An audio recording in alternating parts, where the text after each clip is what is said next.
in this next video, this is going to be a reminder of the Peter Gantt branch, because that Peter Gantt branch is the one that has Brenda Gantt and myself in that branch. So this Peter Gantt is a relative, cousin branch to the next branch that I'm doing is called Thomas Gantt.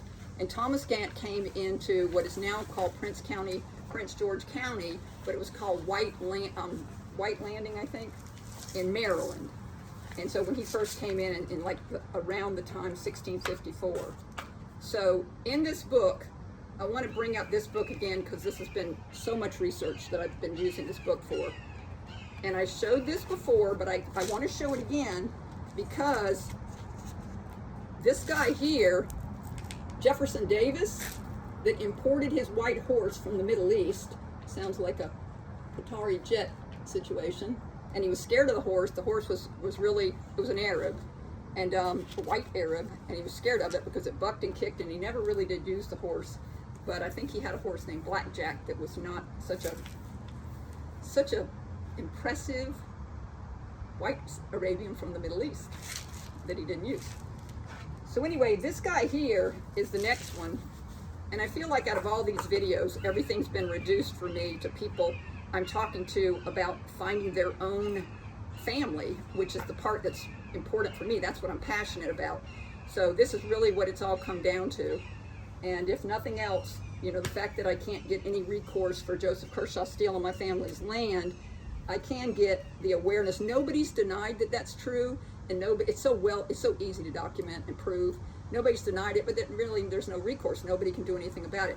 But this guy's here, his name is Captain Richard Plantagenet Gantt, and he escorted, with his platoon of people, he escorted Jefferson Davis when he was running for his life, the coward that he proved to be, and they took him across to the Georgia line with his battalion, or whatever they're called, that he was with, Captain Richard Plantagenet Gantt. And then just very few days later, he was captured running, dressed as a woman, and hiding in a tent. So this family tree, if you guys are related to these people, are usually people more that have settled in South Carolina and don't leave South Carolina. The other one with the Peter Gantt line really does move around. I mean, they're in South Carolina also, and they're also buying large tracts of land with the Nettles and the mulatto group that end up being from a guy named Peter Gantt, who was a mulatto's guy that Judge Richard, he's in this family tree, and in his will, he left Harriet, Peter's mother, and Peter Gantt the privilege to buy land and go to Guatemala Island, where his son William Johnson was there running a farm. So that's where Harvey B. Gantt, the black Harvey B. Gantt, that's the first mayor of Charlotte, and became the first student of Clemson.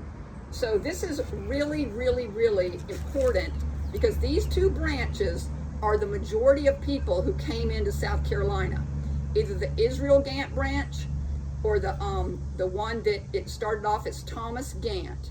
And Thomas Gantt came into White's Landing, Maryland in around 1654, and his name was Thomas Gantt, and he came from the people of Yorkshire. That was Thomas Gantt, who was the brother of John of Pudsey. Now, they have really good records. The John of Pudsey, they go all the way back to the Earls of Lincoln, and then back to how they're related back through history, and they're related to Queen Philippa, and not John of Gaunt direct. John of Gaunt never named a kid Gaunt or Gantt. So it shows they have really good records, the John of Pudsey Gants. But this is the brother Thomas, whose kids moved. It was Giles, Christopher, and Richard, moved down in Yorkshire towards the Lancashire area in the Ribby Valley, and they are still there today raising horses. And also that branch was the only one that came to America was Richard's kids, Richard's line of kids.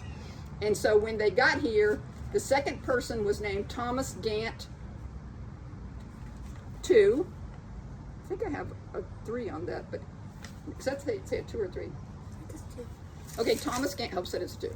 Thomas Gantt II, and then Thomas Gantt III, and then Thomas Gantt Jr. That's how, if you look them up, that's how you find them.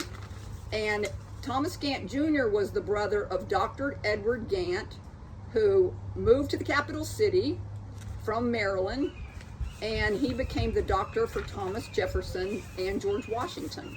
So that's the time period, and that's how these people had worked their way up from coming in as a non-gentry person, just an ordinary person, came in as Thomas Gantt, and then as he continued to marry these marriages, if you look up these women that he married, every one of them, he's upgrading his status by marrying women that he eventually, by Thomas Gantt Jr., the fourth Gantt, Thomas Gantt, has married into people that are close with Thomas Jefferson and George Washington. That's an amazing read for these people that are in this line. And so then is Judge Richard Gantt, who is a son of Thomas Gantt Jr., and he's born in White Landing, Maryland, and then he moves to Edgefield, South Carolina, and then he becomes a very, very prominent judge in Edgefield, South Carolina, and he is, and his mother is Sarah Allen, and the Allens are really, really, it actually says that the Stewarts, the Lindsay Crawford, the Gantts, and the Allen family, and those are the Mary Nettles, people that are marrying into these families, that they are repeatedly marrying, this family, Sarah Allen, who they're in South Carolina now, they are repeatedly marrying into these Stewart, Lindsay, Crawford, Gantt families, and that's and a lot of those are mulatto, but on the white side is Mary's family, the Nettles, who they are buying property. In the last few days, I've gone to properties, thousands of acres that they own, that the Nettles, including my own property I live in, 740 Jim Bay Road, my own property I live in Cameron, South Carolina. And they are buying property, thousands of acres, next to these mulatto families that own the land that are on Ellery Road that takes you all the way into Ellery and up to Utahville. And at the time, the early days, they owned all of that land. And then I went up to a place called Gilbert, South Carolina, it's always behind a food line, but looking behind the food line, you see the big lions, you see the remnants, and you see thousands of acres that a lot of Gantts are still there in Gilbert, South Carolina.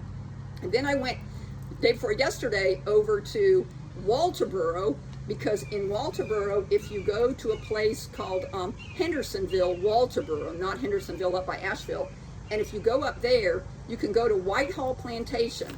And the Gantts, you can see the lions there where their land is, right next to Whitehall. They were involved with that plantation, not necessarily as slaves, because they were landowners there and they were free blacks at the time. And then you go right down the road to Black Creek and you'll see an unbelievable scene. This is where the Nettles went. It's got their graves right there, the Nettles. And they are the same people today that are on Black Creek at Black Creek Baptist that have their own world outside of Walterboro. I mean, it is like where all the Scottish people's descendants came that were the High Stewarts of Scotland. So after Judge Richard, he has a son named Richard Allen Gantt. And I actually did one with his kids because they are like, all of them are like unbelievable. And but the one kid, Richard Allen, was the one that had the guy that we're doing his for Captain Richard Plantagenet Gantt. And one thing I really want to stress is that when you look this person up, this Captain Richard Plantagenet Gantt, there is a totally bogus ancestry for him, claiming a way that he can be claimed genetically, his genealogy, to John of Gaunt. And John of Gaunt named no kids Gaunt. He named his kids Beaufort and Lancaster and different. None of his kids had a last name, a surname Gaunt. And so when you look up this person and you're trying to, almost everything I've shown you guys is AI doesn't have that version of it. That hadn't been put into the database. You have to know what you're looking for. You have to find it somewhere else in a book or, somewhere in the English tax subsidies. When you go looking around England for people and how they were paying taxes, especially the Tudor subsidies, the Tudor taxes, you can find these people. So when I give you guys this information and you can't find it on AI, it doesn't exist. It was eliminated intentionally, and a lot of it is just irrelevant and people just don't care. But this person here, Richard Allen Gantt, And he was married to Mary Louise Hay. What's that say right there? Whose family was also marrying into the Allens, the Stewarts, the Lindsays, and the Macaulay family. If you do my family tree, my dad's family married into the Macaulay family and the Mackenzie family a lot around the Manning area. And so I did forget to say that we were at the Manning Cemetery when I was showing the Nettle graveyards the last time. But that is who Richard Plantagenet Gantt, who was a captain or a colonel and rode and escorted Jefferson Davis before he was captured, dressed as a woman hiding in a tent.